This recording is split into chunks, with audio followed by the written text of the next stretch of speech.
self-growth, self-change, self-development, those things don't thrive in monotony. They don't thrive when we don't get opportunities to challenge ourselves and to face different parts of ourselves. When my life becomes a monotonous routine,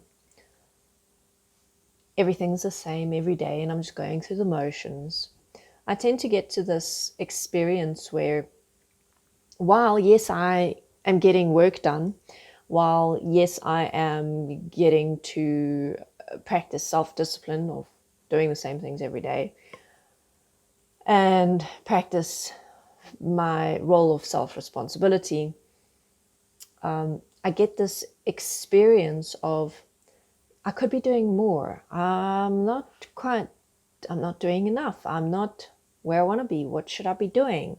I don't know what to do with my life. I don't know where to go from here. I feel unfulfilled. I feel like this is not enough.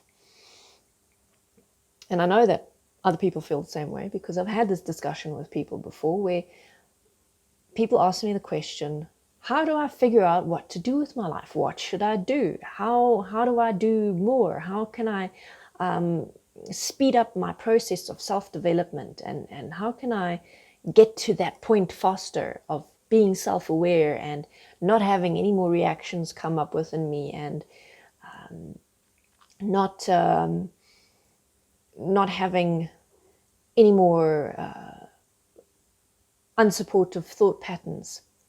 And unfortunately, the answer to that is that it's not black and white. It's not either or. It's not that you're there or you're not there. It's not that there is this end goal to reach. What it is a continuous process. And when it comes to that question of what should I be doing with my life and what should I be doing to speed up my process of self-transformation, well, one thing that I can say right here, right now, is push yourself to step outside of your comfort zone. Whenever I push myself outside of my comfort zone, which is very comfortable to be in, however, like I said, there's not a lot of opportunities for growth in our comfort zones. When I step outside of it, or when I stretch the borders of it, I'm facing different situations that bring out different parts of me that I might not otherwise have had the opportunity to face. Yes, you can write about a pattern, you can write about the thoughts, you can see it in a theoretical sense and an intellectual sense, but that's very different from actually experiencing it and from that pattern triggering within you and it threatening to overwhelm you, or rather you might lose yourself within it. And those moments of stepping outside of our comfort zone, of doing things that we're scared to do, of doing things we wouldn't otherwise do, talking to people we wouldn't otherwise talk about talking about topics we wouldn't otherwise talk about, reading books we wouldn't otherwise read, watching educational YouTube videos or documentaries that we otherwise might not, that open the door for us to consider things differently and to experience parts of ourselves. Now, when I say that, what I mean is different reactions, so different emotional states triggered by different types of things. I might meet one person who triggers a very, very specific type of reaction within me that any other person in my life doesn't trigger. But when I'm with that one person, I might get this very, very strong, intense emotional reaction. And every time I'm with them and that reaction triggers, I have the opportunity to face it and see what the hell is going on. Where is this coming from? What's driving it? What's the source? And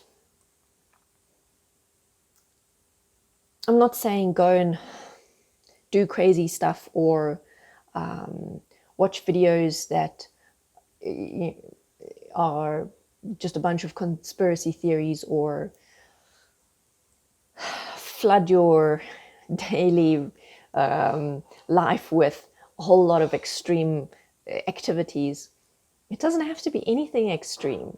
It can be something as simple as joining a book club, or going for dancing lessons, or joining an online community, or participating in your local community in a different way. Maybe starting a club, or starting a cleanup initiative, or going for lunch with your parents once a month and forcing yourself to deal with whatever reactions are coming up within you, to realize that I am the source of my reactions, and to be grateful to the people who are showing this to you. So right now, while I'm making this video, a lot of the world is in lockdown. So going outside of our homes is not always an opportunity, or not always an option. But there are different things that we can do within our homes.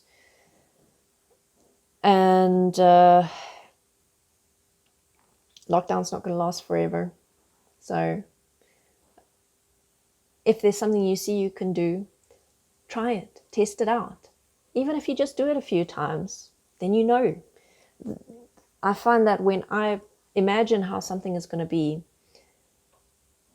I imagine it very inaccurately.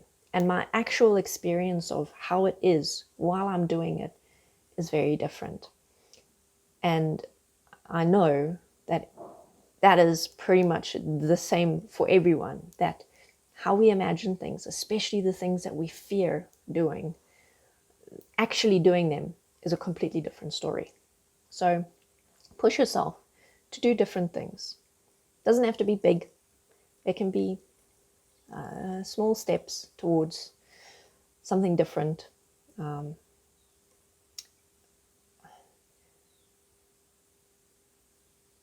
You want to be approaching this in a way that's supportive to you, not so completely overwhelming that you can't cope. So, have fun. Thank you for watching. You're going to see me next time.